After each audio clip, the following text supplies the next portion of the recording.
Guys, inabot tayo ng malakas na alon ngayon. So yung aming pinagtalian ayun sa dulo.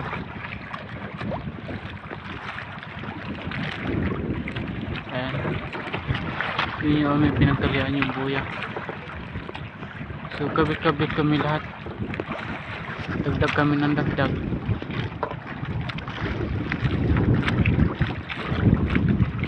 Ayun naman yung isa, sila na naman ay nagkahilira din. Ayan o, hanggang dyan lang ito niya. Tapos yung sa amin naman ay isa pa rin nakakabit. Ayan. So ganito lang pala yung pagbubuya. So ang aking kasama, ito gawa ng nabasa nga siya, nalaglag. So may maliit din na bangka, si Yu Torontoy, yung mga kasamahan.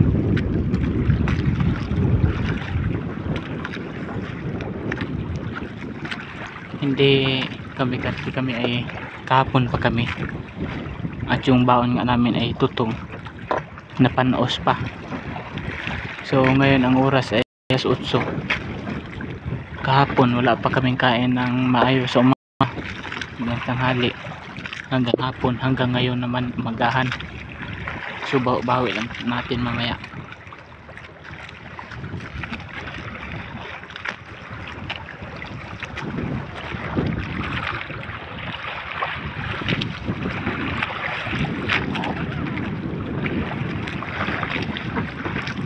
Kaya mamaya siguro ang uwi namin mga alas 5.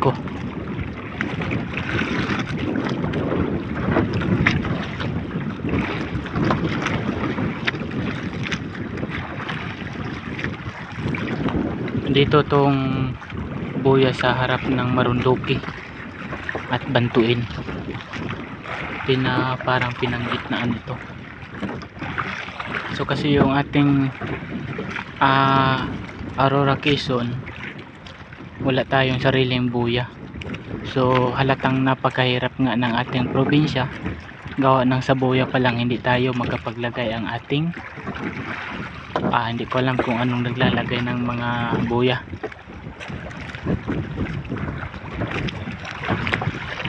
At yung isa naman ganon din yan, paikot-ikutan lang yung pang tinatawag na gulyasan.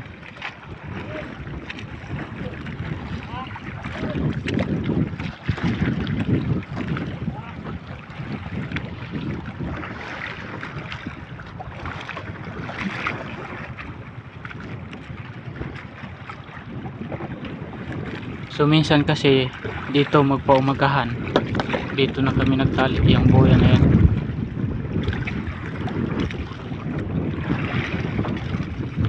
Inabot kami ng malakas, hindi naman as in malakas, pero nakakatakot pa rin sa mga ganito.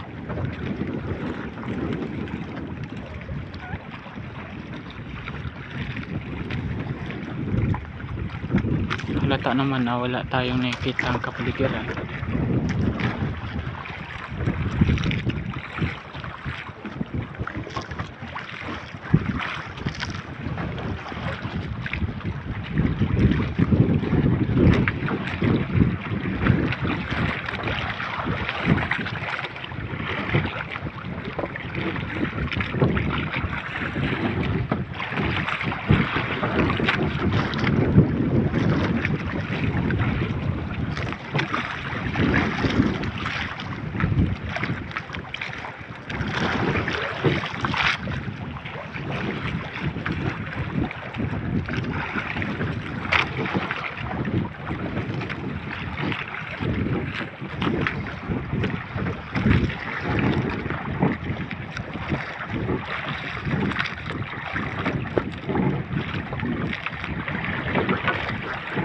Ay, pwede ito ang isa.